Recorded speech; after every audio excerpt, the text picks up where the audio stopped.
Parappana ಅಗ್ರಹಾರದಲ್ಲಿ ಕೈದಿಗಳಿಗೆ VIP ರಾಜಾತಿಥ್ಯ ನೀಡಲಾಗ್ತಾ ಇತ್ತು ಅನ್ನೋ ಪ್ರಕರಣಕ್ಕೆ ಸಂಬಂಧಪಟ್ಟ ಹಾಗೆ ಜೈಲಿಗೆ ಭೇಟಿ ಕೊಟ್ಟ ಹೈ ಪವರ್ ಕಮಿಟಿ ಒಂದು ನಿಯೋಗ ಭೇಟಿ ಕೊಟ್ಟಿದೆ ಜೈಲಿಗೆ ಹೈ ಪವರ್ ಕಮಿಟಿ ಎಂದು ಹೇಳಲಾಗುತ್ತೆ। ಆ ಹೈ ಪವರ್ ಕಮಿಟಿಯ ಸಾಕಷ್ಟು ಜವಾಬ್ದಾರಿಗಳಿದ್ದಾವೆ। ಜೈಲಿಗೆ ಭೇಟಿ ಕೊಟ್ಟ ಹೈ ಪವರ್ ಕಮಿಟಿ ಜೈಲಿಗೆ ಭೇಟಿ ಕೊಟ್ಟು ಇಂಚಿಂಚು ಶೋಧ ಕಾರ್ಯಗಳನ್ನು ಕೂಡ ಮಾಡಿದ್ದಾರೆ। ಹಳೆಯ ವಿಡಿಯೋ ಕೂಡ ಪರಿಶೀಲನೆಯನ್ನ ಮಾಡಲಾಗಿದೆ। ವೈರಲ್ ಆದಂತಹ ವಿಡಿಯೋಗಳನ್ನು ಕೂಡ ಪರಿಶೀಲನೆ ಮಾಡಲಾಗಿದೆ। ಹೈ ಪವರ್ ಕಮಿಟಿಯಲ್ಲಿ ಖಡಕ್ ಅಧಿಕಾರಿಗಳಿದ್ದಾರೆ। ಆ ಅಧಿಕಾರಿಗಳನ್ನು ಒಳಗೊಂಡ ಕಮಿಟಿ ಅದು। ಕೈದಿಗಳ ರಾಜಾತಿಥ್ಯ ಅಕ್ರಮದಲ್ಲಿ ಪೊಲೀಸರು ಶಾಮೀಲಾಗಿದ್ದಾರೆ, ತಕ್ಷಣವೇ ಅವರನ್ನು ಸಸ್ಪೆಂಡ್ ಮಾಡಲಾಗುತ್ತೆ। ಪರಪ್ಪನ ಅಗ್ರಹಾರ ಕಾರಾಗೃಹದಲ್ಲಿ ಕೈದಿಗಳಿಗೆ ರಾಜಾತಿಥ್ಯ ಪ್ರಕರಣಕ್ಕೆ ಸಂಬಂಧಪಟ್ಟ ಹಾಗೆ ರಾಜ್ಯ ಕಾನೂನು ಮತ್ತು ಸುವ್ಯವಸ್ಥೆ ವಿಭಾಗದ ಎಡಿಜಿಪಿ ಆರ್ ಹಿತೇಂದ್ರ ನೇತೃತ್ವದ ಹೈ ಪವರ್ ಕಮಿಟಿ ಸದಸ್ಯರು ಶನಿವಾರದ ದಿನ ಪರಪ್ಪನ ಅಗ್ರಹಾರಕ್ಕೆ ಜೈಲಿಗೆ ಭೇಟಿ ಕೊಟ್ಟರು ನಿನ್ನೆ ದಿನ।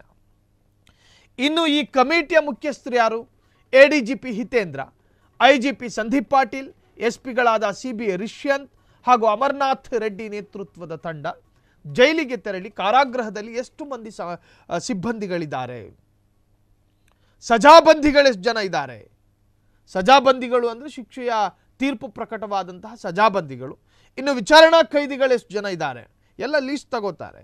ಇನ್ನು ಮಹಿಳಾ ಕೈದಿಗಳೆಷ್ಟಿದ್ದಾರೆ ಎಂಬ ಅಂಕಿ ಅಂಶಗಳನ್ನು ಕೂಡ ಪಡೆದುಕೊಂಡಿತ್ತು ಈ ಹೈ ಪವರ್ ಕಮಿಟಿ।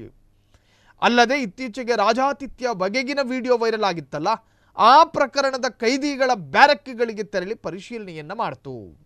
ಅತ್ಯಾಚಾರ ಹಾಗೂ ಸರಣಿ ಕೊಲೆ ಪಾತಕಿ ಉಮೇಶ್ ರೆಡ್ಡಿ, ಐಸಿಸ್ ಉಗ್ರ ಜುಹಾದ್ ಹಮೀದ್ ಶಕೀಲ್ ಮನ್ನಾ, ಅಕ್ರಮ ಚಿನ್ನ ಕಳ್ಳ ಸಾಗಾಣಿಕೆ ಆರೋಪ ಪ್ರಕರಣದ ಆರೋಪಿ ತರುಣ್ ರಾಜ್, ಕೊಂಡಾರಾಜು ಅವರನ್ನ ಪ್ರಾಥಮಿಕ ತನಿಖೆಗೂ ಕೂಡ ವಿಚಾರಣೆಗೂ ಕೂಡ ಒಳಪಡಿಸಿತು ಈ ಒಂದು ಹೈ ಪವರ್ ಕಮಿಟಿ। ಇನ್ನು ಜೈಲಿನ ವ್ಯವಸ್ಥೆಗಳ ಬಗ್ಗೆ ಜೈಲಾಧಿಕಾರಿಗಳ ಜೊತೆ ಒಂದು ಸ್ವಲ್ಪ ಚರ್ಚೆಯನ್ನು ಕೂಡ ಮಾಡ್ತಾರೆ। ಮಾಹಿತಿ ಸಂಗ್ರಹಿಸಿ ಅಲ್ಲಿಂದ ಒಂದಷ್ಟು ಮೂಲಗಳ ಮಾಹಿತಿಯನ್ನು ಪಡೆದುಕೊಂಡು ತೆರಳುತ್ತೆ। ಇನ್ನು ಅತ್ಯಾಚಾರ ಹಾಗೂ ಸರಣಿ ಕೊಲೆ ಪಾತಕಿ ಉಮೇಶ್ ರೆಡ್ಡಿ, ಐಸಿಸ್ ಸಂಘಟನೆಯ ಉಗ್ರ ಜುಹಾದ್ ಹಮೀದ್ ಶಕೀಲ್ ಮನ್ನಾ, ಇನ್ನು ಅಕ್ರಮ ಚಿನ್ನ ಕಳ್ಳ ಸಾಗಾಣಿಕೆಯ ಆರೋಪ ಹೊತ್ಕೊಂಡಿದ್ದಂಥ ತರುಣ್ ರಾಜ್, ಕೊಂಡರಾಜು, ಮೊಬೈಲ್, ಟಿವಿ ಸೇರಿ ಐಷಾರಾಮಿ ಸೌಲಭ್ಯ ಪಡೆದಿರುವ ಬಗ್ಗೆ ವಿಡಿಯೋಗಳನ್ನು ಪರಿಶೀಲನೆಗೆ ಒಳಪಡಿಸಲಾಯಿತು। ಇಲ್ಲಿ ಈ ಹಿಂದೆ ವೈರಲ್ ಆಗಿತ್ತಲ್ಲ, ಆ ವಿಡಿಯೋಗಳನ್ನು ಕೂಡ ಅವರು ಮರುಪರಿಶೀಲನೆಯನ್ನು ಮಾಡಲಾಗಿರುತ್ತೆ। ಈ ಹಿಂದೆಯೂ ಏನಾದರೂ ಅಲ್ಲಿ ಆಗಿದ್ರೆ, ಈ ಥರದೊಂದು ರಾಜಾತಿಥ್ಯ ಪ್ರಕರಣ ಏನಾದರೂ ಸಂಭವಿಸಿದರೆ ಅದನ್ನು ಕೂಡ ಅವರು ಪರಿಶೀಲನೆಗೆ ಒಳಪಡಿಸ್ತಾರೆ। ಒಟ್ಟಾರೆ ಪರಪ್ಪನ ಅಗ್ರಹಾರದ ರಾಜಾತಿಥ್ಯ ಪ್ರಕರಣ ಈಗ ಒಂದು ಹೈ ಪವರ್ ಕಮಿಟಿ ರಚನೆಯಾಗಿ ಹೋಗುವ ಹಂತಕ್ಕೆ ಬಂದು ತಲುಪಿದೆ। ಇನ್ನು ಹೋದಂತಹ ಕಮಿಟಿ ಸಾಕಷ್ಟು ಅನೇಕ ಅಲ್ಲಿನ ಮಾಹಿತಿಗಳನ್ನು ಸಂಗ್ರಹ ಮಾಡಿರುತ್ತೆ। ಆ ಮಾಹಿತಿಗಳ ಆಧಾರದಲ್ಲಿ ಮುಂದೆ ಕ್ರಮವನ್ನು ಕೂಡ ತೆಗೆದುಕೊಳ್ಳುವಂತಹ ಸಾಧ್ಯತೆಗಳು ಕೂಡ ಹೆಚ್ಚಿದೆ। ಕ್ಷಣ ಕ್ಷಣದ ಸುದ್ದಿಗಳಿಗಾಗಿ ಫ್ರೀಡಂ ಟಿವಿ ಸಬ್ಸ್ಕ್ರೈಬ್ ಮಾಡಿ, ಲೈಕ್ ಮಾಡಿ ಹಾಗೂ ಫಾಲೋ ಮಾಡಿ। ಹೊಸ ಸುದ್ದಿಗಳ ನೋಟಿಫಿಕೇಶನ್ಗಾಗಿ ಬೆಲ್ ಐಕಾನ್ ಮೇಲೆ ಕ್ಲಿಕ್ ಮಾಡಿ।